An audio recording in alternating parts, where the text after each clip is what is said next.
know. No, women know. Women know it's not about looks. It's about what you've got. It's about your passion. Mark, learn from a master. Sir, give me your 3 out of 10. 1, 2, 3.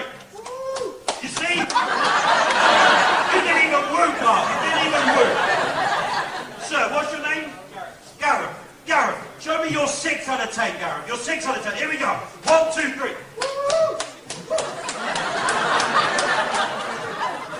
Pretty much the same, Gareth. We'll try Mark. Mark, your 6 out of 10. Twice as big as his 3. Here we go. 1, 2, 3. Woo! Come on! Yeah! Gareth, he's making you look like a prick now. He's making you look like a prick, Gareth. 10 out of 10, Gareth. Raise the roof, Gareth. Are you single, Gareth? Is this your lady, Gareth? Your sister? Oh. I mean, I'm from the West Country, Gareth. These things happen. Gareth, give me your 10 out of 10, Gareth, okay? Here we go. Just raise the roof. That's what we're going for this evening, ladies and gentlemen. That is what we're going for. I'm here until the very end, okay? If I'm here until the end, David's here until the end, a lot of the crew are here to the end, so we're going to live on your energy, which is what we want. Gareth, show us what you got. 10 out of 10, now.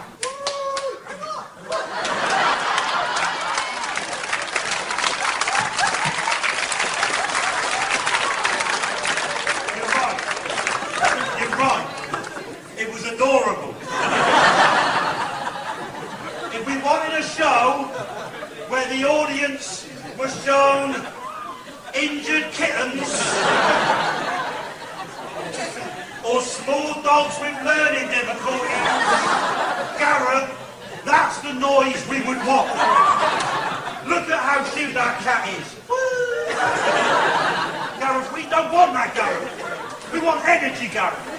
Watch me. The 4 gentlemen there, you all know each other. Can you stand up for me, please, gentlemen? Stand up, all 4 of you, up. Gentlemen, all of you are well, I don't know how you're going to do this, because you are going to have to get up for your Sunday paper round in a couple of hours.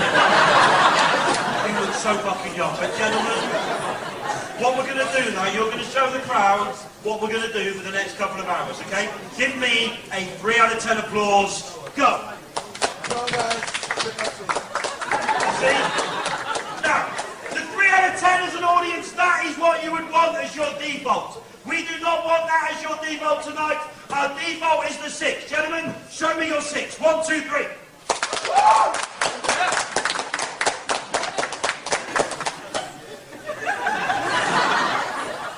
Confident that you've got more for the 10? Are you confident you've got more for the 10? Here we go, gentlemen. Who's single have you not? Put your hand up if you're single. Let me see which ones are the single ones. Just the one on the end. Here we go. Give me a cheer for the single women in. Give me a cheer for the single women in who will have sex with that man if it's 10 out of 10. It's amazingly impressive. Ooh, one there. There's one there. Here we go. You 4. 10 out of 10. Whooping, cheering, now.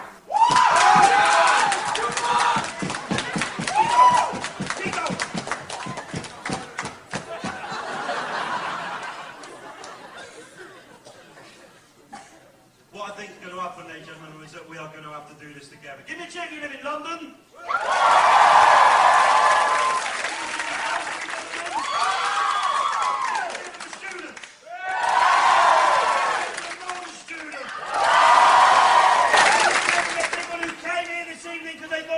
Some sex.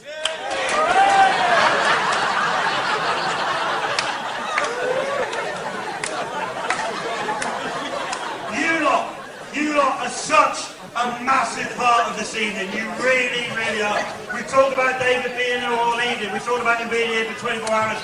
You're amazing guests who are up late doing this for Comic Relief, ladies and gentlemen. Those are the stars, but you know what? You are also a massive part of what we're going to see in the next couple of hours, because trust me, in any situation like this, your energy is the stuff that drives it, okay? So if you think you're being too loud, you are not being loud enough. You are seeing a once-in-a-lifetime opportunity. You're in the BBC until about 3 o'clock in the morning. You are seeing the best shows on telly with the best people on telly. We are raising the roof. Give me a cheer if you are up for this.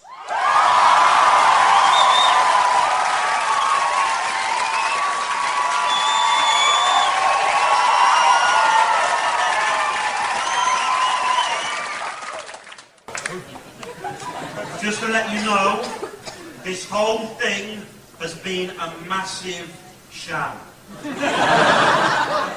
Okay, we promised you QI, we promised you Stephen Fry, we promised you David Williams. Those two are just pretending to be. Are we there? No problem whatsoever. Ladies and gentlemen, let's have a noisy one tonight, okay? Let's raise the mofo in roof. Can you make some noise for your guests? Please make some noise. For Sue Perkins, David Williams, Russell Tovey, and Joe Brown. Make some noise for them.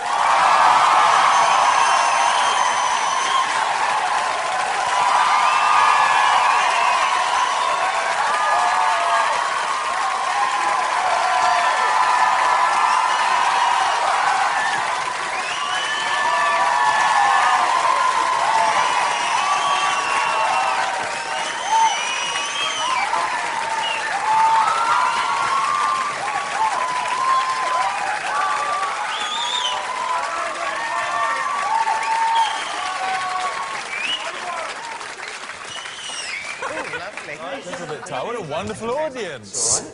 So full of beans. I know it's late. How are you going to get home? This is the best audience I've ever seen. Watch this. Watch the noise they're going to make. Hey, gentlemen, make some noise. Make some noise.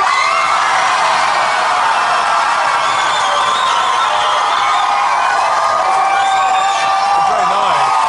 Michael Crichton's got it made. And your wife did it. Thank you. Oh, how exciting. Welcome all. Stop. Oh. Ah. Stop it. Stop it. Stop it. Stop it. Oh, you have. Lovely to be here. What an extraordinary thrill for all of us here. Alan Davies has a birthday today. And we couldn't really think of anybody moronical enough to replace him until we had this inspiration. And God, you're welcome, David. Have you actually seen the programme? I know how busy you are. Of course I've seen the programme, but I've always thought, and this is genuine, I've always thought I'm not really clever enough to be on it. So I've probably not been on it. So I'm happy to be taking the role of the thick person. Well, I'm sad because I thought that was me this evening, so I'm a real shtick now. you see, you've done it before and you were brilliant, Sue. But Russell here, he's a virgin for QI, isn't he? Great. I'm a virgin. Russell Davies. Well, He's a gay icon. I'm a virgin sexually. but you are a rancid old whore, QI-wise. A rancid old whore, QI-wise, yeah. I'm waiting for a little man to come in my ear to speak. Already there's a tone. I thought this was pre-Watershed. Yes, I can hear you loud and clear. Do you think we should write them these, seeing as they're here? No, I don't think there's any reason I'm to writing write. down You think just leave all this sort of thing. Hello, Toby. Yes, working nicely. Yeah. I'm, if you insist on that American phrase, yes, I'm good to go. Yes. Of course, I'm very happy to proceed. Good. I've got new toys here. These got completely different screens and a little buzzer. I don't know what I do with it. Anyway. Exciting. Good. Well, just enjoy yourselves, ladies and gentlemen. That's what we intend to do, isn't it?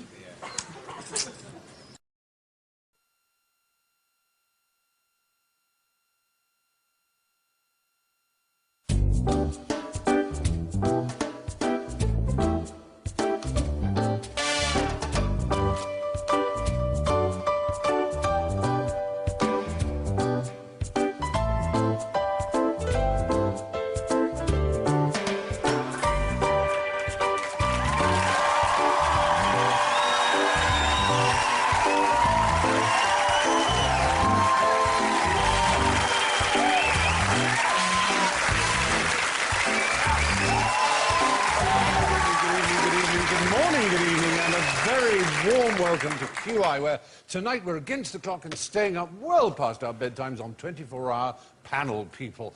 We've got more than 60 questions to get through in under an hour, so let's get weaving, shall we? Clock watching tonight, our eager first-timer, Russell Tovey. Sprightly spring chicken, Sue Perkins. Old Mother Time herself, Joe Brand. And so well past his sell by David Williams.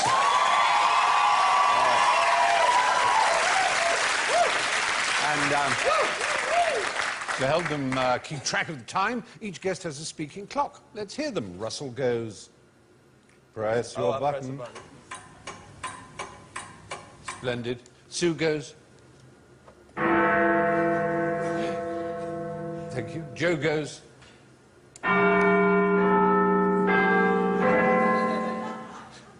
And David goes. So, tonight is a special treat for Comic Relief. Every single question is a general ignorance question. So do be extra careful, if you can, with what you say, ladies and gentlemen, and watch out for those dreaded QI klaxons and forfeits. Fingers on buzzers, if you please. Question 1. How many sides, S-I-D-E-S, does right-angled isosceles triangle have? I know this game, and I know what you will do if I say what I think is the right answer. So I say 4. Oh, dear, yes. Somebody must have an idea. Is it 6? Are we counting the inside? Are we counting the inside? It's sweet that you're trying to think, and that's I'm good. trying to think outside the box. Yes, who was that? Is it... Slight tinnitus there. Is it 3? Whoa! It's 3 sides! You see? It's just a triple bluff. We knew that. We knew that. You see, that's just to encourage you to give answers, because often what you know is the truth. Joe's face is thunder right now. Oh, what a pity Alan couldn't make it tonight anyway. Still, which animal dreams the most? Who got that one? Oh, it was Sue. The human animal. No, not true. Oddly enough, research has shown it is another animal. And David, what? Is it dogs? Because you see dogs dreaming, don't you? You do, chasing rabbits. Well, we assume they're chasing rabbits. We don't know, do we? No, because we can't ask them. We can't talk to the animals. They could be having sex with baskets or anything. Yes. That's more likely. Yeah, it is. Yeah.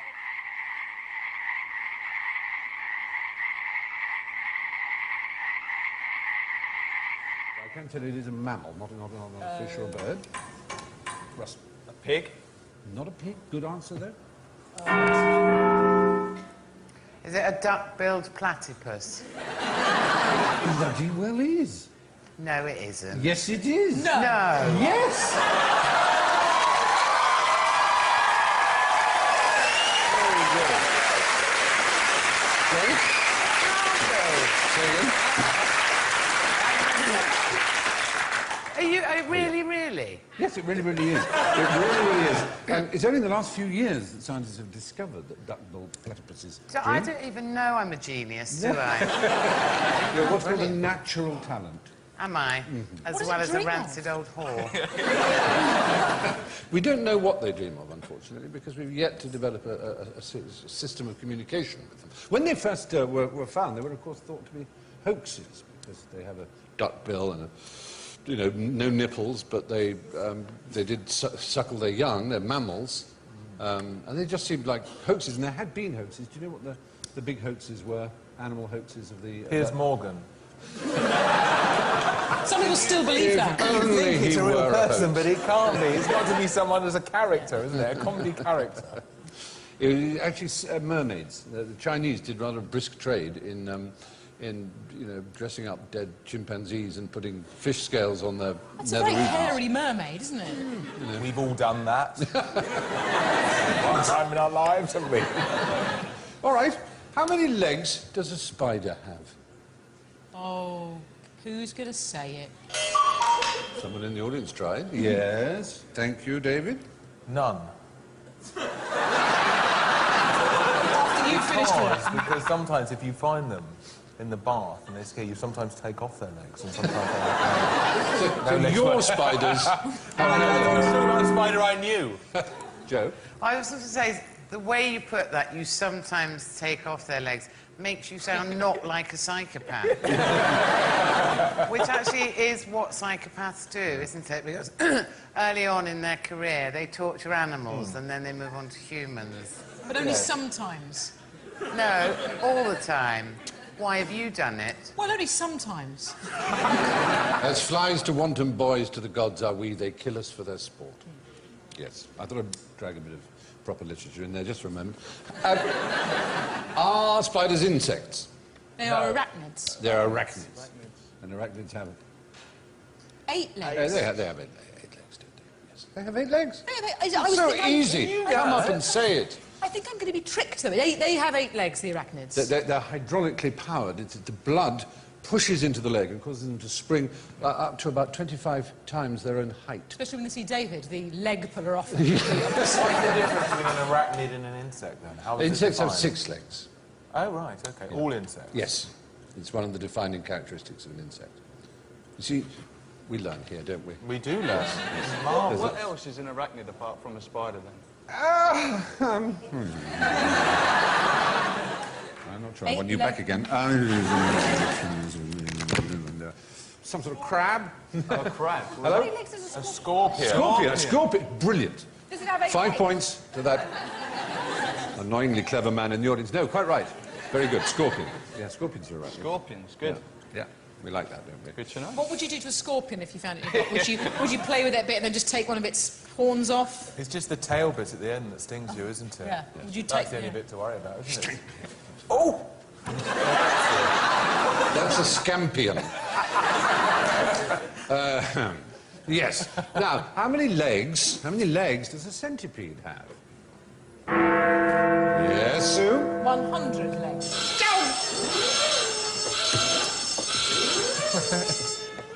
I as buffoon. Yes. It's a strange... There is no absolute answer, but no centipede has ever been found that has exactly 100 legs. It's a peculiar thing. 98... You've been at them again. 96, actually, is the closest. 96, yeah. 96 is the very closest they've ever had to 100. There are often many, many, many more, and technically you could say if they've got 300 legs, then they've got 100 3 times. But it's just weird, they're called that. Whereas millipedes Have a million. far fewer than 100. Really? Average how, like 20 legs, 25 legs? What's going on? Is it always an even number? Yes, they It might be 7 or something. It is a good question. They got are 3. even pairs, yeah. And they move in that wonderful ripply way. They're almost like a skirt, like a furry skirt. They're all, aren't they? You do mime, don't you? You're trained in mime. I train in mine. You do the furry skirt, don't you? Yes, I do the furry skirt. I think we've all My we've all roots done are the in furry circus. skirt. Yeah, absolutely. I do the furry skirt on a Friday night. I've seen it. It's worth paying money for. Do you? So I do. That's my Okay. husband. Oh, God. So, how many legs does an octopus have? You buzzed. It was your... Yes, it was Joe who buzzed in, actually. Oh, 12. Well, you're safe in as much as we didn't think anybody would be that extraordinary. Very. I think... Yep. I'm going with 0. But I'm saying they have tentacles, not legs. Ah. See what I've done there? You're right. Their limbs are really tentacles. They have So 8 if I get a tentacles. point? So is he right?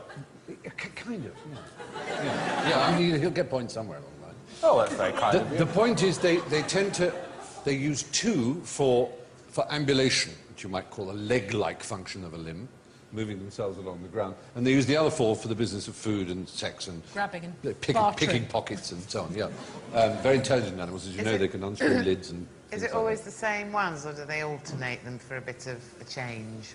This is a really good point, and I don't know. I've not been provided. I think this evening is turning out to be something of a humiliation for me. I feel underprepared. So maybe what it has, it sort of changes its walking legs. It gets bored of walking Yeah. with them, wants to do a little bit of. Goes, I'm flick going to have a the bees or- burger with that one today. Yeah. But does it swim or does it walk? But, well, it pulses itself when it's not quite swim. Well, you can call it swimming. It propels itself through the water. It uses the pulsing of its. That is very good. Do you like that? completely arousing. Let's see the furry skirt and put those together and make a dance out of it. I think I've got an act. Yes. That's a YouTube clip But within 15 all minutes. the cephalopods, as the cuttlefish and the squids and the octopuses have that in common. They're called cephalopod. Literally means head legs in Greek. Yeah, oh, I knew that. Yes. Yeah. I just didn't want to say it. It would seem arrogant. Precisely. if only I could be stopped that way. Still, there you are. Good answers all round. What happens if you eat cheese before bedtime? Yes, David? Well, it's meant to keep you awake because it's hard to digest, milky products. Some people do say that. They do recommend milk for sleep because milk's quite full of tryptophan. Do you have a hot milky drink before you go to bed? I don't have a hot milky drink, and particularly if someone used the phrase hot milky drink, I would vomit up whatever was in my stomach previously. One of you came to stay at my house, and I said, Stephen, and poked up the door. I said, would you like a hot milky drink? Now, are you telling me you'd say no? I think my vomit would give the answer. I am seriously allergic to hot milk. If I smell it or see a skin on milk. You're lactose intolerant. I kick up. Yeah. I literally get to the sight of it, or any off milk of any kind.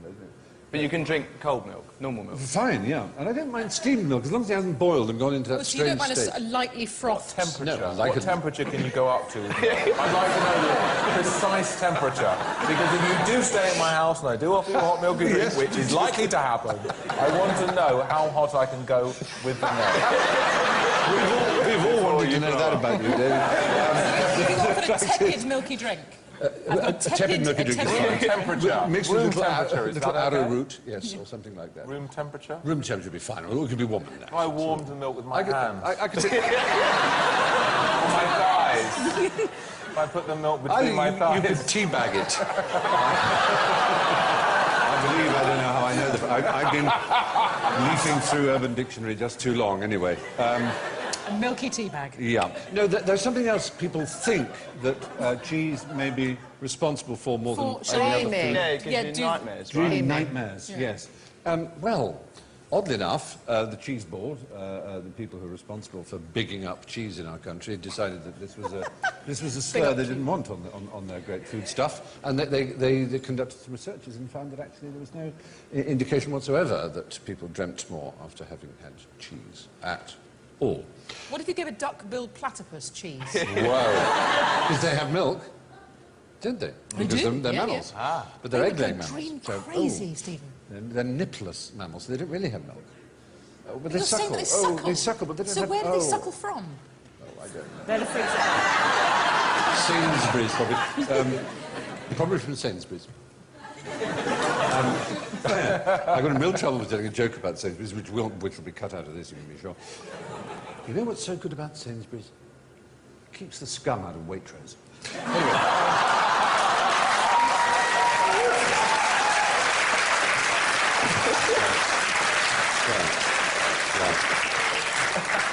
So... Can I just add one to that? And I don't claim this is my own line, but there was a comic on the circuit that used to talk about Netto, and he used to say it was one step up from rummaging in a bin. That's a delight. Anyway, cheese is apparently rather good for one. Now, we're going to take a little break now, because we've got news, hot news, from Miss Kate Moss. Kate, what the hell's going on?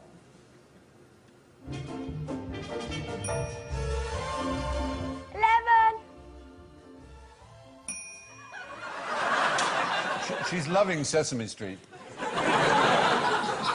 I'm sure that meant something. There's hours to go. You see, 11 hours to go. She's been counting down. The woods are lovely, dark and deep. 11 hours to go. I've got you. So that's good, the little countdown. Not of this show, in case you're worried. We'll soon have you out of here. Good. Yes, cheese apparently doesn't interfere with your dreaming, or at least the people who, if they dreamt, they didn't know anything about it in the morning. They didn't remember their dreams. Dreamt is the only word in the English language that ends with the letters MT. You can win a lot of money that way. Obviously not by saying that, but by saying, what's the only word in the English language that ends with MT? And if you've got a real pattern, they'll say, well, there's undreamt as well, which is counts as the same thing. No other word. There must be. I'm now we're all just thinking of words. Now you came up with scorpion, we'll know all the other words. There are words like preempt, but there's always a P in between the M and the T. Okay. Anyway, there you are. Something to... That'll... Yeah. It'll save you a fortune on tissues in bed at night, just thinking pure thoughts about letters. I don't know what sort of watershed you think we passed today. Very bad influence you're being on me. Now, what's more likely, being killed by lightning or by an asteroid? Sue Perkins. By an asteroid. Yes, it's interesting you should say that. Absurd as it may sound, statistically speaking, death by asteroid is twice as likely, nearly, as being killed by lightning.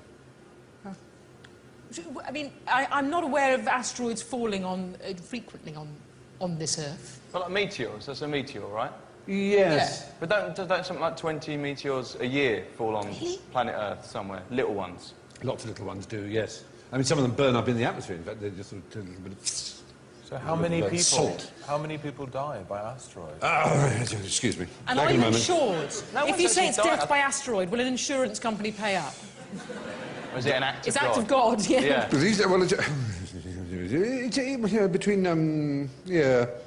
between 12 and 200 Americans a year by... And is it only Americans? Travelling in Europe, the asteroids know where to find them. They're heading straight for them. I mean, Leicester Square, ow! It's clear that aliens watch quite a lot of, American TV. Now, I may have phrased that badly, between 12 Britons and 200 Americans every year by asteroids, and about half that number by lightning. Very strange, I grant you. They're now called NEOs, by the way. Do you know what that means? Who are? These meteors. And Oh, right. NEOs. Like wasn't that what Keanu was called in Yes, the in The Matrix? Matrix. Yes. It stands for Near Earth Object. Okay. What do you think the most embarrassing way to die is? There's a really good point, this, because there's a really good ethical point, isn't there? I mean, let's suppose that someone died suddenly, was deeply loved by all their family. There are ways in which they can die where it's very hard not to laugh. And Graham Greene actually wrote a story about this called An Unfortunate Accident, which a school teacher has to tell a boy that his father has been suddenly killed, which can never be an easy thing, but he can barely get it out because he's like... And the boy is standing there with wide-eyed open, saying, "What's the matter? What's happened? What's happened?" He said, "I'm terribly sorry. Your father's been suddenly taken. He died." And, "Well, how?" "Well," and he eventually gets it out. He was walking along the street in Naples, where he was the consul, and a pig fell on him. It just shows that there is no such thing as an absolutely terrible thing. Circumstances can mitigate it in peculiar ways. And a lorry load of kumquats shed their load and killed someone would be funnier than just a lorry driving into someone. I think the worst way to die would be having sex with John McCririck. That would be a bit like a pig falling on you anyway. A pig falling on you again and again and again for nearly 13 seconds. There's an awful remark that Nicholas Soames, the rather well-built Tory MP, very large gentleman, my sort of built, even bigger than me, and one of his girlfriends unkindly said being made love to by Nicholas Soames was like having a wardrobe fall on you with its key sticking out. That's not to go in. Can I ask, Joe, not fair. do you know what John McCririck calls his wife? Oh, she calls a piglet or something. The booby. The booby. Booby. The booby. Well, Yeah, that's a South American bird, isn't it? A booby. Yeah. That's lazy and fat and unattractive. Weirdly, my husband calls me the booby. no. No, he doesn't.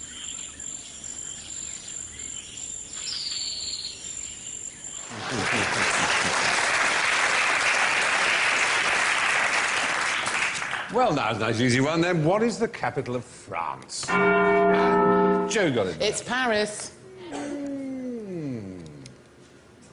Yes. Of course it is. You see? Is it? Confidence. Yes. Yes. Oh, surely you knew that. Well, yeah. We're so nervous now. We're so Maybe. terrified that basic facts, the answers are just can't be Paris, just can it? No, it's questioned yourself. Toronto. Technically, technically, you might say that France is the capital of France. Peculiar thing. The country known as France, the area, the Ile-de-France, which is a part of Paris where the Notre Dame is the capital of France, and that is the Isle of France. And it was from that part that the country was ruled, where kings were crowned. But Paris will do, surely. Yeah. Do you know what Paris syndrome is? Paris syndrome. Imagine what it might be. Don't have to buzz for this. Yeah, way. Not liking Paris. Well, in a strange sort of way it is. It's suffered particularly in quite serious ways by Japanese tourists who apparently they're very polite, so they don't know how to express dismay. But Paris is presented in film and mystique throughout Japan as such a holy place of jewel-like art and colour and beauty that they're rather shocked to find a modern city with sneering waiters and people spitting and youths playing loud music. And so they undergo this terrible sort of shock and often have to be cut their holiday short. It's terribly sad. Sounds awful. Yes. Yes. That's terrible for them. Well, I'll certainly be banned for another 5 years of going to Japan for saying that. Can you imagine what they feel like when they come to England, then? Yes. Bolton syndrome. Imagine what that is. Yeah. You're disappointed. Now, what can you tell about a man from his shoe size? Yes. The size of his feet. Is correct. It says size 13 here. Anything else? Joe. Big shoes, massive todger.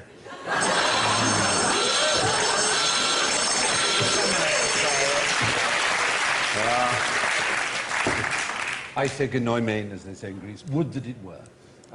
It doesn't necessarily. It often does. It often does. 13, did you 13. say? 13, yes. 13 and a half, you said, didn't you? Well, Like a tripod. 13 and a half American. Yeah. No, it's Yours there's- is magnificent, isn't it? Well, sure. It is. Salted I've seen it in the snail. National Gallery. Oh, heavens. It's a wonderful oil painting of it. There'll be no England's with that.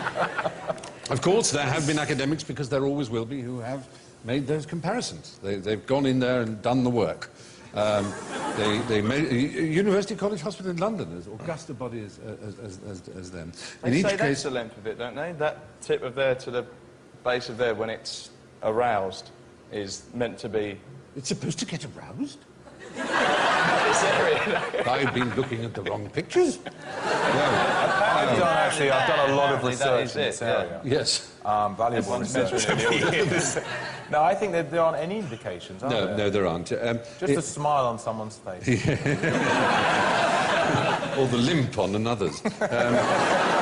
Not on their face, obviously. Yes, foot and penis lengths of 104 men, which is not a huge cohort, but in each case, the penis was gently stretched before it was measured, but no correlation. Yes, it is funny. I'm with you there. No correlation was found. I just saw on the notice board, wanted volunteers gently to stretch 104 penis. Sounds like a sort of warm-up yoga exercise for the knob. Very, very odd. Very odd. There you go. On the other hand, at the School of Podiatric, I suppose you'd say, podiatrist, but podiatric medicine in Chicago, they discovered 3/4 of people wear the wrong sized shoes. It's a severe problem. That's like bras. Yeah. But apparently 90% of women in the country have the wrong size bra on. And you can go to that very posh bra place, Rigby and Pella, what do the Queen, and they've got these kind of sort of elderly women with Austrian accents who look at your bosoms and they can guess what size you are just by looking at you. So I went and did it for a laugh, and I had to go in this room, take everything off on the top, and this woman looked at me and went, not as bad as I'd imagined. What a charmer. And they sort of flatter you by giving one slightly too big for you, or they make them too small? No, they give you a really small one. Yeah. So that you flow out of it. So you've got a balcony going on. Yes. and it usually breaks your top 2 ribs. Really uncomfortable. Horrid. Have you been there? No, I don't want to. It's tit torture. Can we ask what cup size you are? Is that personal? Yes. No, it's not personal at all. TTT. 3 T's? Yes. That's your cup size? No, it's not really. I think an F or an H. Wonderful. But Did it when not I was tell there, you I so? did ask what colour the Queen's nipples were. Sandy. You've got to ask an interesting question when you go somewhere The Queen like is that. very big-breasted. She has She a- hides it very yes. well, but she's very, very well endowed in the chester part. How do you So- know? I stared longingly at Have her you norks long from enough to know. looking? You just have to look, you know? When you get a stamp, just have a little look. No, she does. She's very breasted. She's always hidden it. But she's really, really A got fulsome a fine pair figure. of fun Fine bags figure. on Her Majesty about it. Yeah, you and I occasionally in the service of art have had to dress up in women's clothing, and it. And sometimes not in the case of art. Sometimes Sometimes just There's for a fun. shop in Camden, I don't know if it's still going, called Transformation. It is. It's on the Euston Road. Oh, right, OK. No, you've got the... Do I get a point for that? which number on your speed dial is it? But they're fantastic, because they obviously deal with men who dress as women for either for comedy reasons or because that's what they like to do. And so they go out to 14, 15 size shoes or high heels and things. And I had, until I had to do it for strictly comedy purposes, I had no idea how difficult it was to walk in high heel shoes. Have you had to do it, Russell? I never have. It's unbelievable. Walking in high heels. Yes, because you have... Horrible. Men walk like this, don't they? Heel to toe. You know, when you jump. And you have to learn to do a sort of toe to heel. Joe and I are looking mystified at this entire You don't wear section. heels, then? Joe and I just... It's No. like you're speaking... You're I've good, never sensible worn flatties. them. Yes. No. I've never worn them. No. I've worn them... Well, I've worn them a bit, not nice. Women do... I mean, they look stunning when they suit. Yeah, but I look like a docker when I walk in them, but, you know, there's a Like a certain what? poise that like a docker, you know, I kind of, you know, it's burly when I walk in. But there's a certain poise you need that I don't have. I look like Miss Piggy.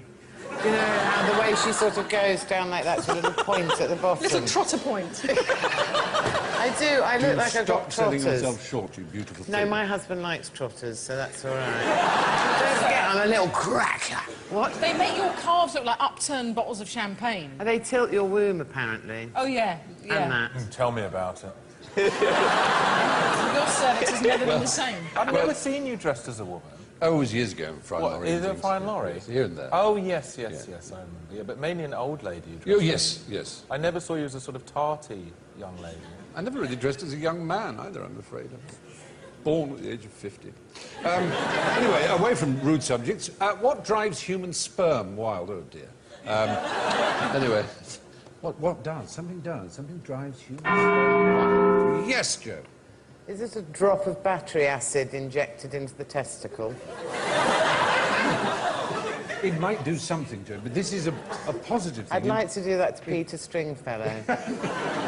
He'd like you to do that too. It's actually it's a natural aroma that extraordinarily... Oh, Is it the smell of Russell Tovey?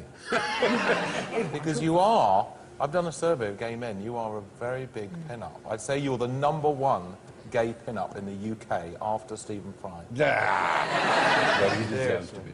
Good, Yeah. there you are. You are. They all go on about you. Did I? They do. Did I I? said why, and they said, oh, he's like a real bloke.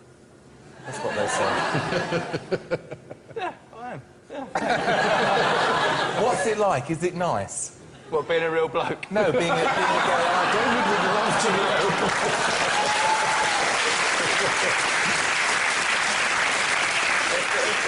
It feels good, though. It feels good. It feels good to be me. Yeah. Does it feel good to be you? No, it's wonderful. Someone has to do it, don't they? Do you come on the pole? Sorry? Do you come on the pole?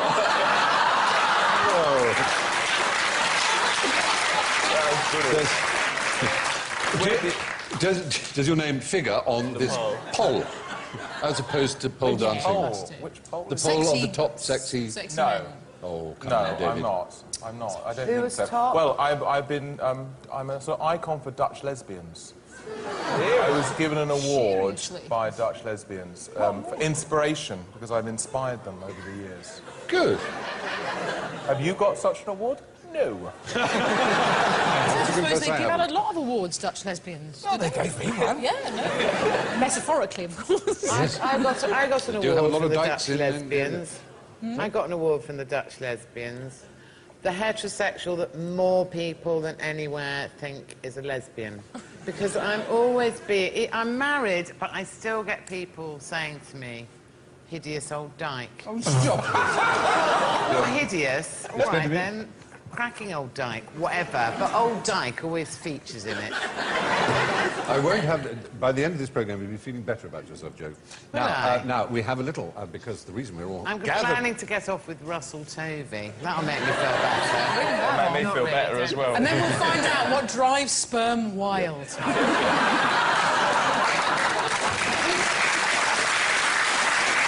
Well, I have no doubt that if doctors were to wave the essence of Russell Tovey over a jar of sperm, it would make it behave incredibly. But so far they haven't done that. But they have done it with a flower. It's lily of the valley, of all things. That sort of pensioner Well, my scent. granny I know, used it's to an have. old-fashioned, exactly. And apparently it makes them all align and swim much more energetically. Where More is Grey it got love, to be? grey love, grey Inside.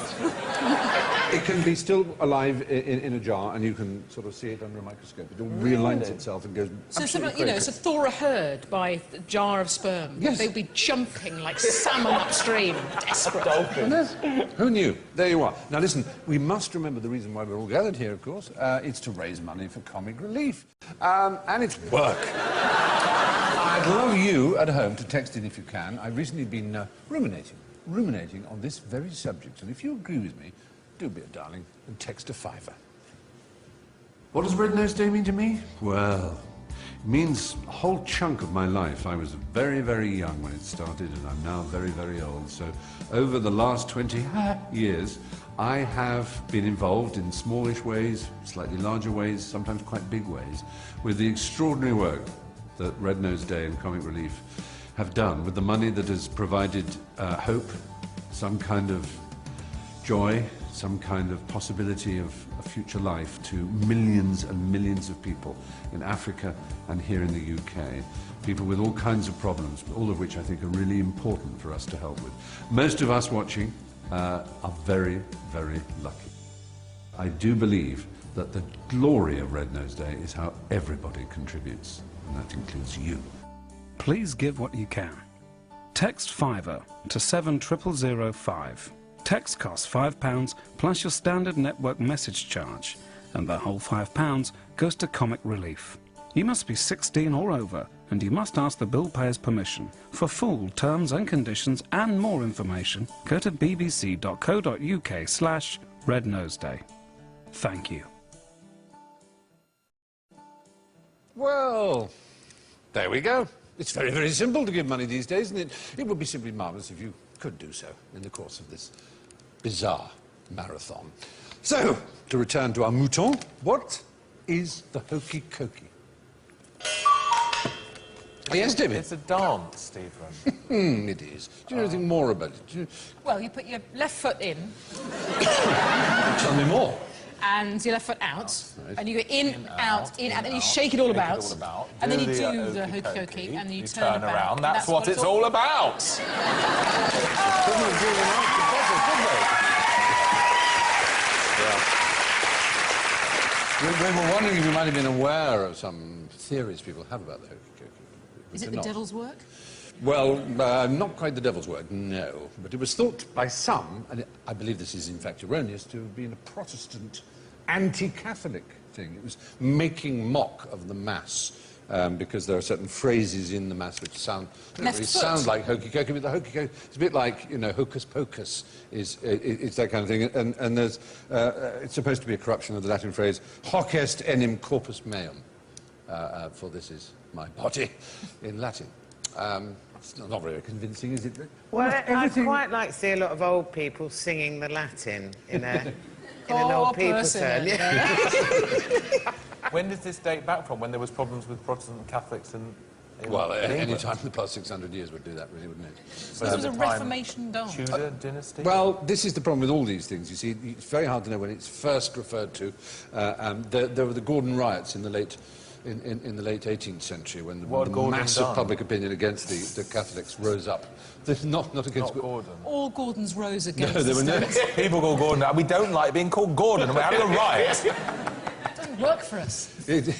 It was actually there was a Lord Gordon who was an anti-Catholic, and there were moves towards the emancipation of the Catholics. This didn't happen until, as I'm sure you remember, the Duke of Wellington, as Prime Minister, betrayed many Tories who they thought he was a standby anti-Catholic, and he actually allowed the emancipation of Catholic faith in the country. But way into the 1830s, I think. No, why are we doing this? This isn't supposed to be a history lesson. It was supposed to be about the hokey-cokey. But there are other things like that, like Ring a Ring of Roses.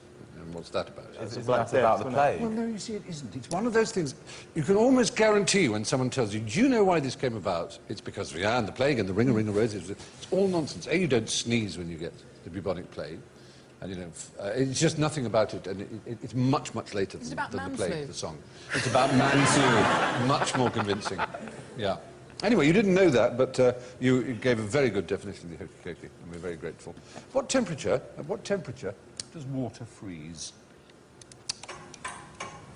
It's my first one. Yay! 0. Oh, Russell. I assume you're in Celsius there, or centigrade. It's a tricky one. I mean, yes. There will be freezing going along at there, but pure water takes a lot longer to freeze. It goes to about -42. Because ice needs impurities to sort of... Bind. Bind, thank you. It's all right? Can I ask a question? It's salty water, but it's harder for salty water to freeze, isn't it? Yes, much, yeah. Why is that? I don't know. I don't know. It's denser. Is it denser? There's more like... Hard to the bind, sodium is less compatible with frozen temperatures. Sounds pretty good. You're certainly getting 5 points for that. You sound Russell. like Professor Stephen Hawking there. That's brilliant. Do I? No, certainly does not. Yes, if it's completely pure, you can get the temperature down to -42 centigrade before it freezes. And of course, it very rarely is pure. And you have to keep it incredibly still, because any perturbations will cause bubbles, and the bubbles will help with the freezing too. But of course, yeah, we were trapping you. But you think it was such a good answer that I think you should have plus points. Now, where's the best place to find out how heavy a whale is? There's a railway station. Hey! Marvellous. Marvellous. Beautiful. Sorry. It is, of course, very difficult. The only natural, well, not natural, but the only likely place to where a whale would be... SeaWorld. In SeaWorld, exactly, where there's a measurable amount of water that's displaced when you pop it in. Or if they've beached a whale. Yeah, if they beach one, they can, but it's... They're usually, by the time they're beached, they're not their natural, normal, healthy weight. But they are very big chaps, aren't they, whales? Oh, yeah. Oh, yeah. Enormous. Massive feet. Massive. A blue whale's throat is the same diameter as its belly button, which is rather charming, isn't it? It's about the size of a salad plate. A blue whale's what? Throat. Oh, I thought you said scrote. That's like a golf bag. Interesting. No, there's a marvellous scene in Moby Dick, which is a sperm whale, of course, not a blue whale, where one of the young sailors is inducted into... It's his first voyage on a whaling ship, and they take the foreskin of the whale, and it becomes his sou'wester. He's completely immersed in it, and it's then stitched and cured, and it'll last him his lifetime. Was the whale Jewish? It's extraordinary. Sorry? No, he wasn't Jewish.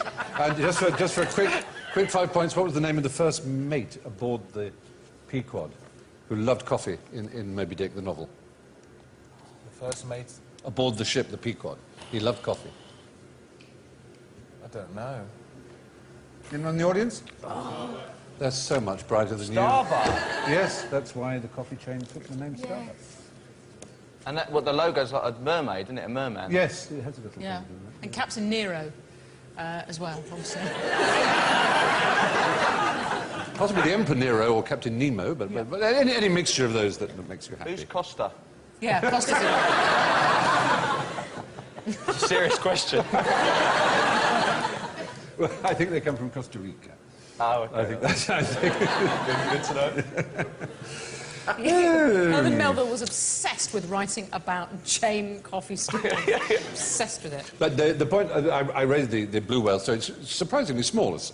And it rather suggests that Jonah could not have been swallowed by a blue whale if he were. In fact, in the Bible it says he was swallowed by a fish, not by a whale at all. Not Pinocchio. Or Pinocchio. Pinocchio was swallowed by a whale. Yes, he could fit into it, probably, because he was quite small. What about Geppetto? I don't think so. They could fit into a sperm whale's throat, which is much, much wider, but the sperm whale has quite abominably strong stomach acid, so you would never get out again. So, ideally, don't get swallowed by a whale. That's the thing. There you go. And now, how much does a cloud weigh? Cloud. How much does a cloud weigh? Joe. Nothing. No. Obviously, different clouds have different weights, but we can be absolutely sure they don't weigh nothing. They're really surprisingly heavy. Are they? They are.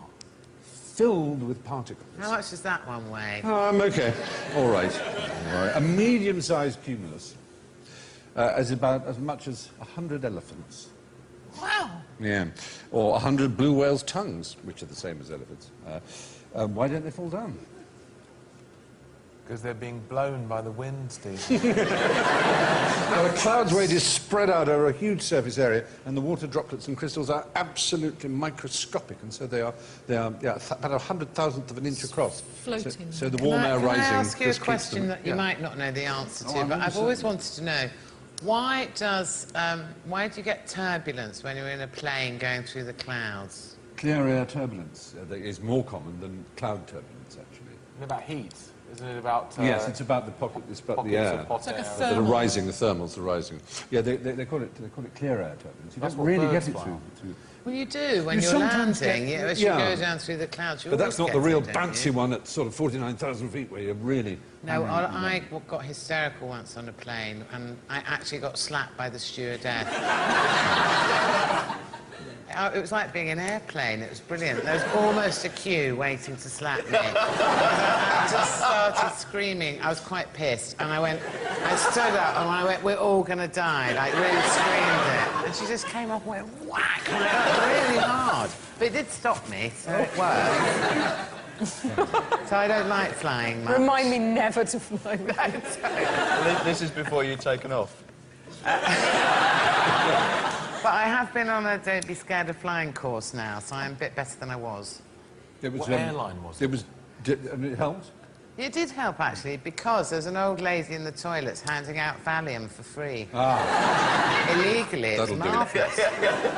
It was one of David Frost's good jokes when he was commuting across the Atlantic at least twice a week, doing a show in London and a show in New York every week. And someone said, "Have you ever been afraid of flying?" He said, "No, I've never been afraid of flying, but I have to confess, I am afraid of crashing." Which is quite sort of well put in his way. What colour are oranges? Well, Yes, Sue? Orange. Well, of course they can be, but they aren't really. It's a weird thought, but it's in hot countries that they're natural green. It's only in the more temperate climes, as they cool down, that they go orange. So in places like Costa Rica, where the Costa and Costa coffee comes from, they would naturally eat green oranges at home, but they would then cool them down in sort of cool... And what is the name for them in Costa Rica? Presumably the name for a Costa Rican orange is not orange. it's a green. Yeah, it's a... I'm not sure that the name doesn't... the name doesn't come from the colour. The word orange has given the colour its name, rather than the other way around. So. Okay. So naranja, isn't it, I guess, if it's Spanish-speaking. Yeah, it's all very peculiar, I grant you. But they are naturally green. We now are considered a nation who would spurn a green orange. But if you were to see one, it's likely it came from a warmer country and had been kept warm, and it would be sweet and juicy. Doesn't it go to show? Yes, it does. Same goes for lemons, mangoes, and all kinds of other fruitage. What colour should you wear to keep cool? Yes, Joe.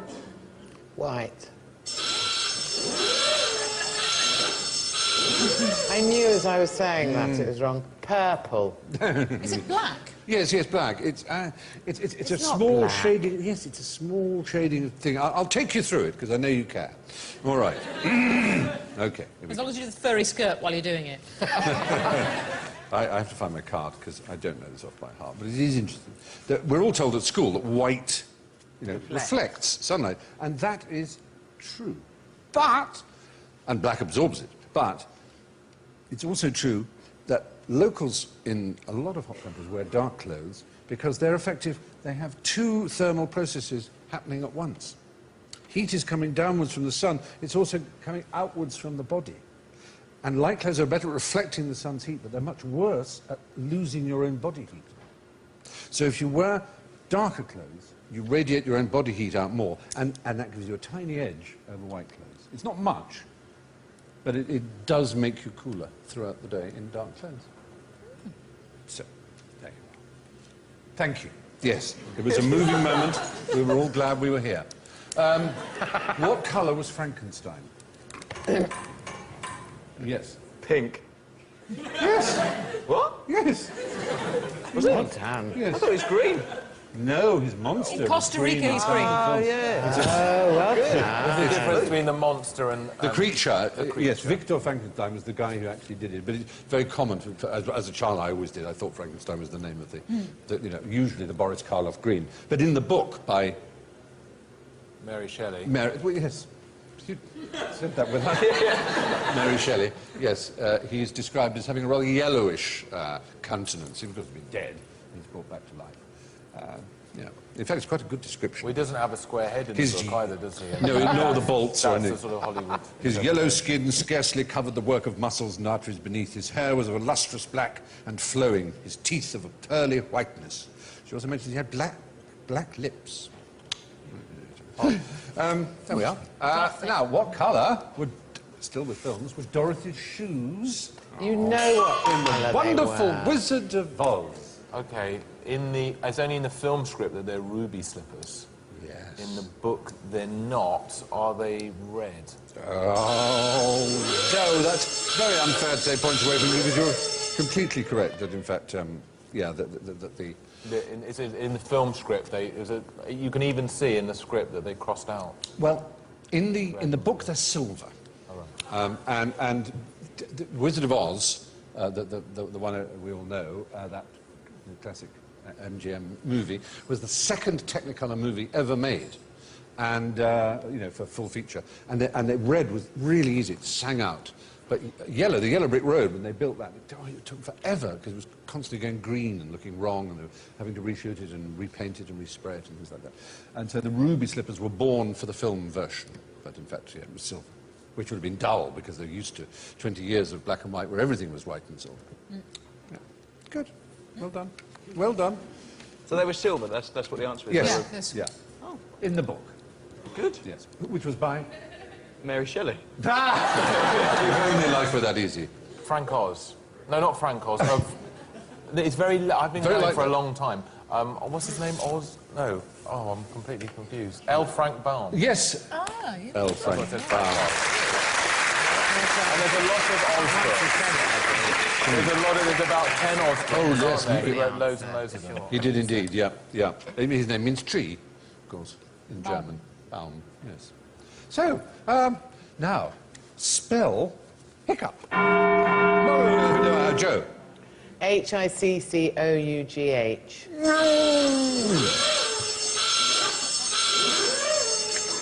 I know, it's so unfair. I've gone for H-I-C-C-U-P. And that would be considered the, shall we say, standard canonical way to spell hiccup. Standard what way? Canonical. The way the canons spell it. Oh, canonical. the Spell canonical. Yes, good word. It's a sort of back formation to give it the cough because people thought it was a kind of cough and therefore There was the hiccup that was a cough, and it became a hic-cough, but they pronounced it hiccup, and then people thought, it's another example of how silly English is at spelling. Cough is pronounced cup, but it's never really been an accepted standard spelling of the word, and it's not preferred in any style Bibles. Not that they matter if you want to spell it like that. You'll presumably know what you mean. It seems onomatopoeic. But the hiccup, well, they're all the words for it. There's some earlier ones are lovely, like hiccup, hickit, and hickcock. Not hislop, but they're all considered onomatopoeic. No one, weirdly, knows why we hiccup. Any ideas? Why? No, but I've got a foolproof way of stopping them. Go on. Yeah. Stab someone. That would probably do. It does work. Do you do that thing? Yourself. No, like No, if it's, well, it's someone This is you really know. good. You get your little finger and you put it out, you put your finger in your ear, and then you have to get quite a trusted friend to pour a glass of water down your throat. What? And you nod when you can't breathe anymore and you're asphyxiating. It's a bit like waterboarding, but with permission. You give, and then it goes. So you block off all your airways, and I think that it's something to do with pressure and. Oh, well, one of the theories about where hiccuping comes from is that it's some sort of throwback to our aquatic life before we crawled out of the water as we were in our amphibious stage. Tadpoles hiccup, which is a rather sweet thought, isn't it? Little hiccuping tadpoles. It is. I like that. What's the American for a tadpole? They don't call them tadpoles. What do they call them? Newt. No, that's a different thing altogether. Tadpoles. It does exist in Webster's, but most American children would call a tadpole, just as they call a lift an elevator or a pavement a sidewalk, they call a tadpole. Anyone in the audience? No. Pollywog. What? Polly what? Pollywog. Spell it. P-O-L-L-Y-W-O-G. Pollywog. Like gollywog, only with a P, I'm afraid. Pollywog. Pollywog. Yes. There you are. Well, yes. That was alarming, wasn't it? What does... Oh, when? When does I come before E? Oh, you're not getting me on that one. Go on. Except after C. You're poor Russell. It goes quicker if you It's just now answer the right considered to question. be a bit of a busted flush, that saying. There's so many examples of words like veil and weight and weird and Neil. Well, the name Neil. It just doesn't seem to hold water. In fact, you can find more examples of EI than you can the other way around. So is there a standardised rule then that we should? Is No there longer. I mean, maybe. No. I mean, people get very hot under the collar about these things. Just learn how to spell the bloody word. That's all. Or don't. Now, so yes, spell with your heart, my darlings. Now, my time is nearly done, but there is a film reminding us why we're here. Here's an idea. Why don't you actually get your phone, get primed, and if the film makes you want to give, be ready the moment it finishes to give a fiver. Your money, as you're about to see, will make a lot of difference in a place where there's a lot of sorrow. Here's David Tennant.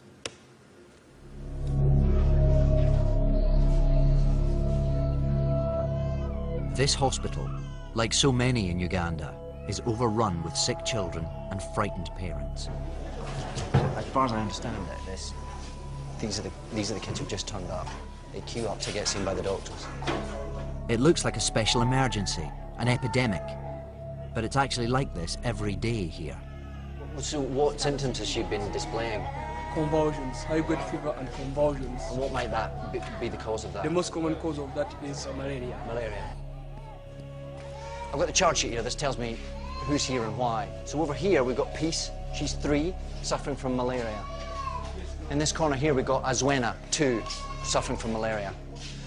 Around here we've got Stephen. He's 1 year old, suffering from malaria. Over there, we're all lined up. We've got Peter, 13 months, Shakebu, 20 months, and another Peter, 18 months, all with malaria.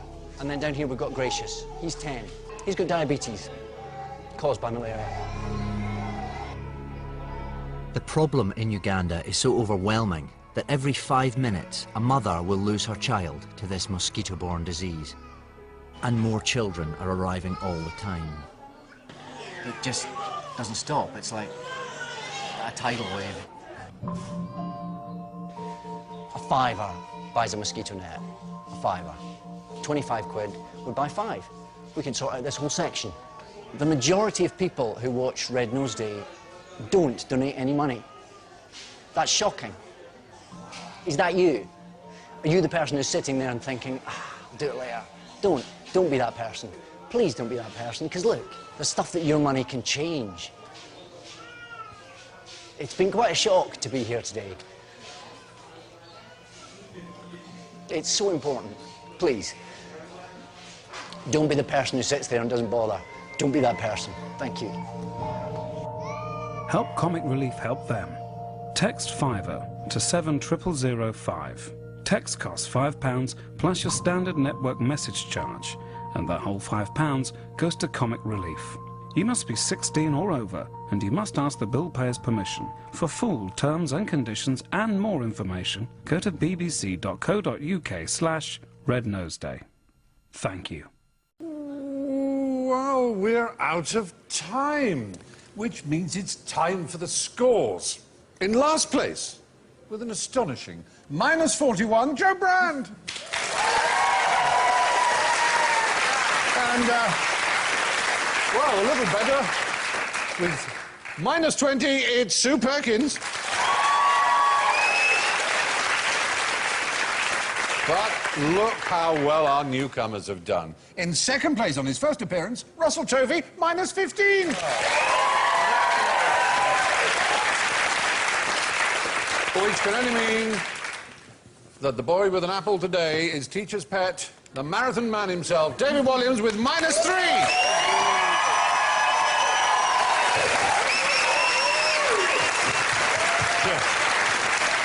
So,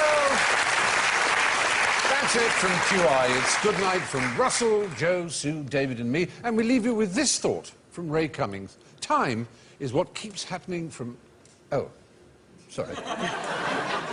Do you know, I'm so used to doing this with the music. It's rather weird not having it with the music. I feel like I'm rather alone, because he usually plays the music over it. Yeah, if we all did the... No, you wouldn't. Out of applause? Yeah, fine. So, that's it from QI. It's good night from Russell, Joe, Sue, David and me, and we leave you with this thought from Ray Cummings. Time is what keeps everything from happening all at once. Thank you, and good night. Well done, all.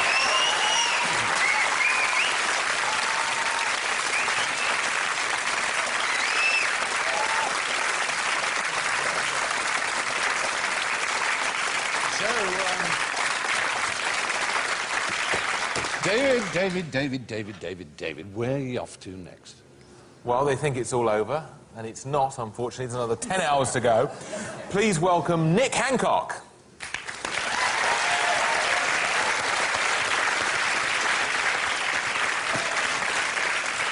Hey, there he is!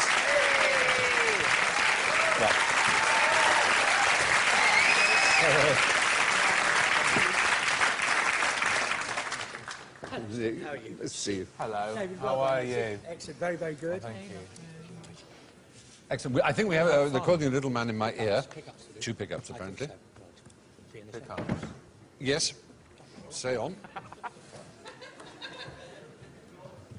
Oh, wait, what is the buzzer going to do? I did them in the wrong order, didn't I? Like an arse. Okay. I'll try and do it properly this time. No, you're reacting in quite a... I hate it when you have to sort of... So this is the Comic Relief pen. Stand-up act now, like...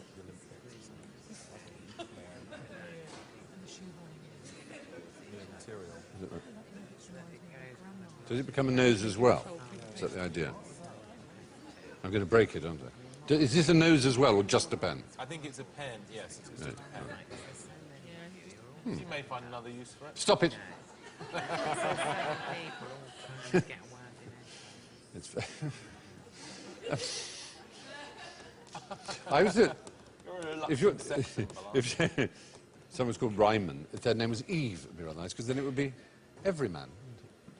Eve Ryman. Yeah. Ryman's the one that's owned by, is it he called Theo Paphitis, yes. Yeah. Seems a nice chap. Yeah. Duncan Valentine, too, nice chap. Yeah. They're all nice, the dragons. They're lovely, the dragons. But David, it is actually coming out to 10 to 2 in the morning. Are you wilting at all? I feel you've been a wonderful pick-me-up. Oh, that's You have. Yeah. So I feel all right, actually, because I really enjoyed the show. So even the ones I haven't enjoyed so much has made it a bit harder. But this one has been fun. Which ones? Which ones? You can't say. No, can't possibly no, ask no, you it's to not. It's just that answer this is that. a I'm fun sure format, isn't it? Yeah. And it's not we've that got a the wonderful people- audience The here, people fresh- have all been wonderful. A fresh How audience. are you, audience? Yeah. You all right? Yeah, wonderful. I think Big thanks to you guys. some of them are wearing Lily of the Valley, I think. Well, I should Okay, just we're just say, going to do our actually- pickups now. Oh, we're doing them. Okay, and I was just going to say I'm really knackered because my next-door neighbour came round at 2:30 last night in the morning.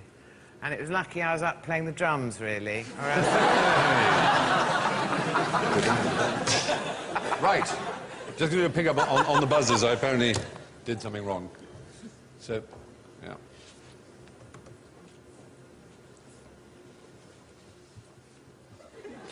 And to help them keep track of time, each guest has a speaking clock. Let's hear from them. Russell goes... Thank you. And Joe goes... Sue goes... And David goes... Lovely. Good. Enough? More?